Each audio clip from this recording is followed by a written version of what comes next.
Hi, Eric Keyser here, one of the Unstuck coaches. Today I'm talking about what happens once anxiety starts. In the last video I made, I talked about how anxiety gets moving in people, where it comes from.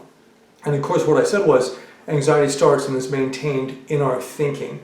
A lot of people have a hard time with this for two reasons. One is the assumption is that a thought has to be conscious before it's a real thought. And the second problem is it seems to somehow imply that we're weak or ignorant or badly educated or stupid or something if we can't control our thinking.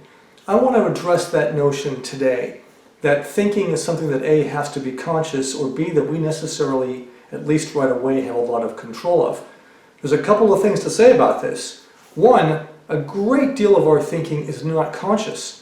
Kind of think of your brain as a big stage with most of the lights out, but right in the center is a bright spotlight.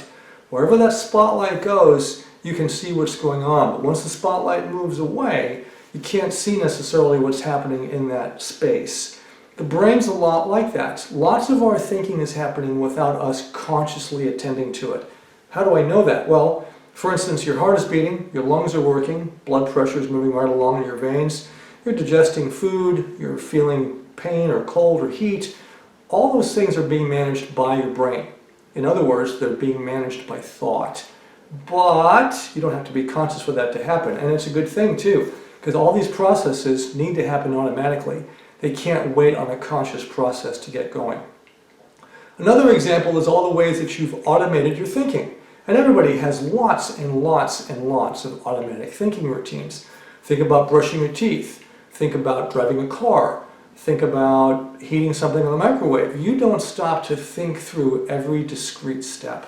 What happens is you think to yourself, hey, I want some coffee in the microwave, and before you know it, there's coffee in your hand while you were thinking about the day's work, or why the dog keeps peeing in the bedroom, or whatever's got on your mind right now. Your conscious attention is elsewhere while that routine, that habit of thought runs. So that says a couple of things. One, it says lots of our thinking is not conscious, it's habitual, and that includes most of our anxious thinking. Thinking can be good, thinking can be less than useful, thinking can be neutral.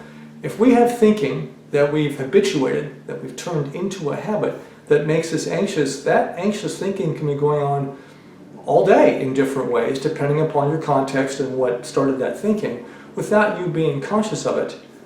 That doesn't mean that you can't get conscious of it, and that's a key part of the work.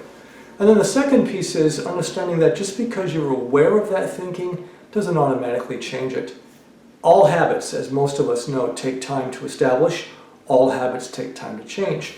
So, summary statement. Just because thinking starts, just because anxiety starts and is maintained in our thinking doesn't mean that it's instantly accessible. It is very much accessible, but it may take a little work. And two, doesn't mean it's instantly changeable. It's going to take time to rewrite that code. And that's the beginning of the next part of this answer. We can change our thinking. To a large extent, we do it by changing the habits of the thoughts we have. More about that next video. All right, see ya.